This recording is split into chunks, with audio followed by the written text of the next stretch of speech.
Hello friends, स्वागत आहे तुमचं आणखीन एका नवीन व्हिडिओमध्ये। तर आज आपण मस्त खमंग खुसखुशीत कोल्हापुरी पद्धतीने लाल भोपळ्याचे घारे किंवा घारग्या कशा पद्धतीने बनवायचे हे पाहणार आहोत। मस्त टम्म अशा फुगलेल्या आणि आतमध्ये छान सॉफ्टनेस आणि एका प्रकारची जाळी तयार झालेल्या ह्या ज्या घाऱ्या आहेत त्या आपण बनवणार आहोत। तर त्यासाठी हा जो व्हिडिओ आहे तो अगदी शेवटपर्यंत बघा। घाऱ्या बनवण्यासाठी मी या इथे अर्धा किलो वजनाचा भोपळा किंवा भोपळ्याची फोड आहे ती घेतली होती। छान स्वच्छ करून त्यामधल्या बिया आणि इतर काही वेस्टेज मटेरियल होतं ते छान क्लीन करून घेतलं आणि आपल्याला ज्या साईजमध्ये हव्या असतील म्हणजेच आपल्याला खिसण्यासाठी योग्य असतील इतक्या मी फोडी कट करून घेतल्या। ह्या भोपळ्याची साल न काढता मी डायरेक्ट खिसणार आहे। खिसताना शेवटी साल शिल्लक राहते ती आपण फेकून देणार आहोत। जर तुम्हाला ही जी साल आहे ती काढून खिसायचा असेल तर तुम्ही तसाही तो भोपळा खिसू शकता। शक्यतो भोपळा खिसताना तो खूप बारीक असा न खिसता थोडाफार ओबडधोबड आणि लांबट अशा पद्धतीने तो खिसून घ्यायचा आहे, जेणेकरून तो पूर्णपणे मेल्ट होणार नाही किंवा त्याचे पाणी आहे ते जास्त सुटणार नाही। अशा पद्धतीने मी ते सर्व भोपळा खिसून घेतला। त्यानंतर गॅसवरती कढई गरम करायला ठेवली आणि गरम कढई झाल्यानंतर त्यामध्ये मेजरिंग कपच्या साहाय्याने 3 कप आपल्याला खीस तयार झाला होता तो मी यामध्ये ॲड केला। तर यामध्ये गूळ किती वापरायचं हे मी तुम्हाला सांगते। 3 कप खीस तयार झाला आहे तर मी यामध्ये 2 कप खिसलेला गूळ ॲड केला। तर गूळ किती वापरायचा आहे तुम्हाला घारगे किती गोड हवे असतील यावर डिपेंड आहे। जर घारगे जास्त गोड हवे असतील तर तुम्ही यामध्ये गुळाचं प्रमाण वाढवू शकता।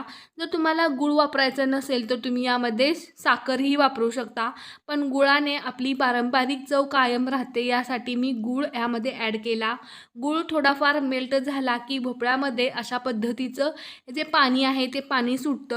यामध्ये वरतून दुसरं पाणी ॲड करायची काहीच गरज नाही। फक्त सुटलेल्या पाण्यामध्येच हा जो भोपळा आहे तो छान असा शिजवून घ्यायचा आहे। इथे पाहू शकता कशा पद्धतीने आणि किती प्रमाणामध्ये इथे पाणी सुटलं आहे। याच्यापेक्षा जास्तही पाणी सुटू शकतं। घाबरून न जाता व्यवस्थित असं हाय फ्लेमवरती गूळ मेल्ट करून घ्यायचा आहे आणि जे सुटलेलं पाणी आहे त्यामध्येच आपल्याला यामध्ये भोपळा शिजवून घ्यायचा आहे। या इथे पाहू शकता तुम्ही भोपळ्याचा कलर पूर्णपणे चेंज झाला आहे। गूळ सेंद्रिय पद्धतीचा मी वापरला आहे त्यामुळे कलरही अगदी छान आला आहे। थोडंफार शिजवून झाल्यानंतर आपल्याला यामध्ये सुंठ पावडर, जायफळ पावडर आणि वेलची पावडर ॲड करायची आहे। खूप छान फ्लेवर येतो आपल्या घारग्यांना यामुळे। मध्यंतरी अगं सासूबाई ही सिरियल आली होती आणि त्या सिरियलमुळे आसावरीचे घारगे या नावाने हे जे आपले पारंपरिक घारगे आहेत ते खूप प्रसिद्ध झाले। अगदी पारंपरिक पद्धतीने हे जे घारगे आहेत ते केल्यानंतर 3 ते 4 दिवस निवांत टिकतात। प्रवासामध्ये किंवा पाहुण्यांच्या घरी वगैरे जायचं असेल तर हा पदार्थ आपण नक्कीच करू शकतो।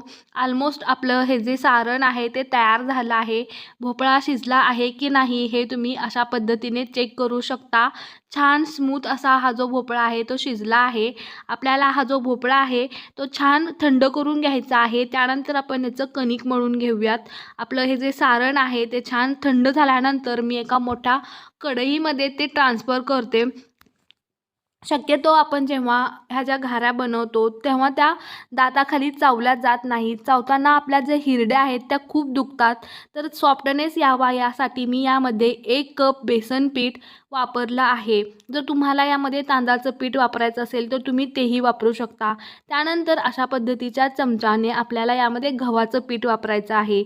तर चवीनुसार मीठ टाकून या पिठामध्ये जेवढं मावेल तेवढं आपल्याला गव्हाचं पीठ ॲड करायचं आहे। मग कितीही पीठ लागेल तेवढं आपण यामध्ये ॲड करूयात। त्याचं असं काही विशिष्ट प्रमाण नाही की 1 कप 2 कप असं काहीच नाही। जेवढं आपल्याला कणिक घट्ट हवं असेल किंवा पातळ हवं असेल, घाऱ्या लाटताना जेवढी छान कन्सिस्टन्सी हवी असेल तेवढ्या प्रमाणामध्ये आपण यामध्ये जे पीठ आहे गहूचं ते यामध्ये ॲड करायचं आहे। तर या इथे कन्सिस्टन्सी खूपच पातळ वाटली मला म्हणून मी आणि अजून 1 कप यामध्ये हे जे पीठ आहे गव्हाचं ते यामध्ये ॲड केलं। तर तुम्हाला तुमच्या या ज्या घाऱ्या आहेत त्या आपल्याला इझिली लाटता याव्यात यासाठी आपल्याला यामध्ये पिठाचं जे प्रमाण आहे, त्याची जी कन्सिस्टन्सी आहे ती ॲडजस्ट करत आपल्याला पीठ ॲड करायचं आहे. आणि अगदी घट्टही नाही आणि खूप पातळही नाही, अशा कन्सिस्टन्सीचं हे जे कणिक आहे ते आपल्याला मळून घ्यायचं आहे. कणकेची कन्सिस्टन्सी अजूनही मला पातळच वाटते आहे, त्यासाठी मी इथे अजून एक कप कणिक या इथे घेतलं आहे, म्हणजेच पीठ. सुरुवातीला अर्धा चमचा पीठ मी यामध्ये ॲड केलं आणि त्यानंतर परत जेव्हा मला वाटेल की आपलं जे कणिक आहे ते अजून पातळच आहे, जर असं वाटेल तेव्हा मी त्यामध्ये अजून अर्धा जो कप उरला आहे तो यामध्ये ॲड करीन. पिठाची जी कन्सिस्टन्सी आहे ती पाहू शकता. मला आणखीन थोडंसं पीठ ॲड करायची गरज भासली या ठिकाणी, म्हणून मी जे उरलेलं जे पीठ होतं तेही मी यामध्ये ॲड केलं. हे जे घाऱ्या आहेत त्या आपल्याला लाटून बनवायच्या आहेत, त्यासाठी थोडंफार स्मूथनेस यावा यासाठी मी जे हार्ड जे कणिक राहिलेलं असतं त्यामध्ये थोडंफार दूध ॲड करून स्मूथ असं हे जो कणकेचा गोळा आहे तो छान मळून घेतला.